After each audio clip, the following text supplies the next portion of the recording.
the biggest gripe with the Detroit Lions this year, or maybe what rival fan bases are trying to manifest as a talking point, is Lions are going to start off slow because of the brand new coordinators that have been taken over. And they're thinking that there's going to be a learning curve rather. So I got to ask you, going into the 2025 season, as the Bears have seemingly improved on paper, stealing your offensive coordinator, obviously, I think people are still high on J.J. McCarthy since it's been proven that O'Connell is able to bring the best out of any quarterback that is actually brought to the table. I'm not so much sure how you feel about the Green Bay Packers. I'm not so high on them. I'm sorry, Bass. Will there be a bit of a learning curve as these new coordinators sort of fill in? And could you potentially see a regression due to that fact? Talk to me. Yeah, I think, and I had someone bring this up to me, but I think it's true. I think just naturally our offense has to be worse this year because I think we scored 33 a game. So it's like, okay, naturally you're going to be a little worse, and that's just going to happen. Otherwise, it'd be crazy. So I expect it to be a little bit of a step back this season. But I think the best benefit we have to what you're saying, Dan, in terms of a learning curve, at least on the offensive side of the ball, is that it's pretty much the exact same in terms of having Goff. The run scheme should be the same, which is what we've leaned on because we just promoted our O-line coach. So because of that, I expect the offense to be okay. I actually think John Moran's background is pretty strong.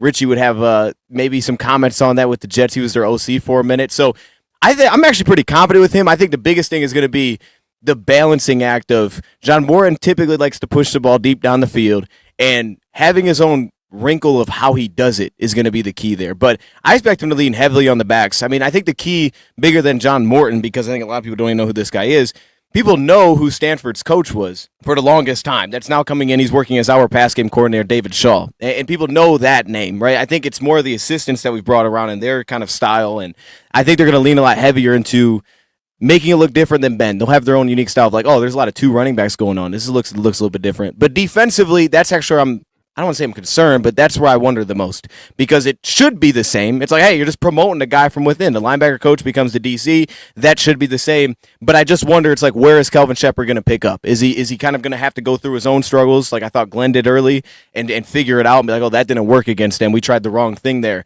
And I kind of anticipate that's going to happen. The positive is, again, a lot of similar pieces back there, but I expect that to be a little bit slower. But the last thing I'll say about this is the idea that what the Lions did, the way that they filled in their new position coordinators or their new offensive and defense coordinators, the idea that they did it like the wrong way, I think is crazy because the way they did it was essentially what they did the first time around.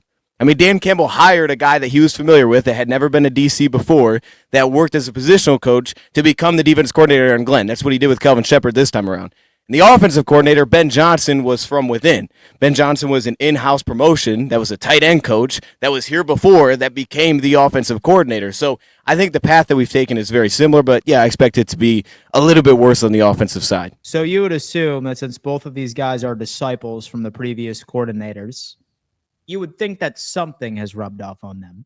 You still have the majority of your personnel, which made the Lions offense so electric last year. I'm not particularly buying in that there's going to be much of a learning curve at all. Yeah, I mean, look, I hope that you're right. I mean, it's more so for me, it's the thing of just what is going to be unique because I don't expect it to be like, oh, this is Ben Johnson's offense again. Like, John Moran's going to have his own say because if he doesn't, I think that's a problem. I think if it's not, this is different, this is uniquely John Moran's thing offensively, then I think that's a problem because he's just trying to rehash what worked. It's like, no, he's got to be him. You hired him for a reason, so let him be himself.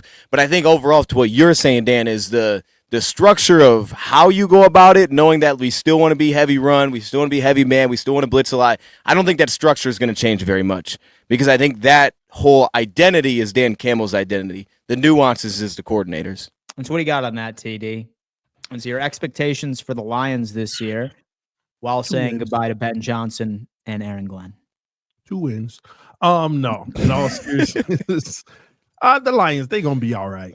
But no, I think I think Dan Campbell's energy and leadership breeds, I mean, it's infectious throughout the locker room and the coaching staff. So I think he's going to have him 2 young and upcoming coordinators that are going to eventually shine. I do believe there will be a few growing curve, starting out, game time situation against great teams. What do those guys do? Maybe they mess up or they, don't dial up the right things starting out, but eventually continue to learn from it and get better and better. And I don't think they'll be better than last year, though. I think they'll still be competitive and they'll still have a good chance of winning the division, but I don't think that they actually become better than they were last year. I think that they slightly regress to a point that you don't even notice, just because, again, those coordinators losing both, we got to see how the new guys call it, how they transition into it. Now, if they hit the ground running and they learned enough from Ben Johnson and Aaron Glenn, if they learned enough and it's a mirror image, then they will improve. Let's not forget this about the Lions, too. This was the most injured team in the NFL, if I'm not mistaken, last year. You go into a regular season, those numbers reset. You might still have a few people banged up or whatever, but those numbers in large reset. And if they could stay healthy, we still don't know the version that we're going to get. But we've already seen that version go to an NFC championship game and lose. They are a year away from getting over a hump to potentially go to the Super Bowl, in my opinion. I just think that this is a year of not reset, but reestablish because of the coordinators leaving. All right, we're still here, and now we're still going to build onto this. So I think that they can make it all the way to the NFC championship game again and lose, but next year will be the year where they're trying to get over that hump and go the extra distance if they can stay healthy.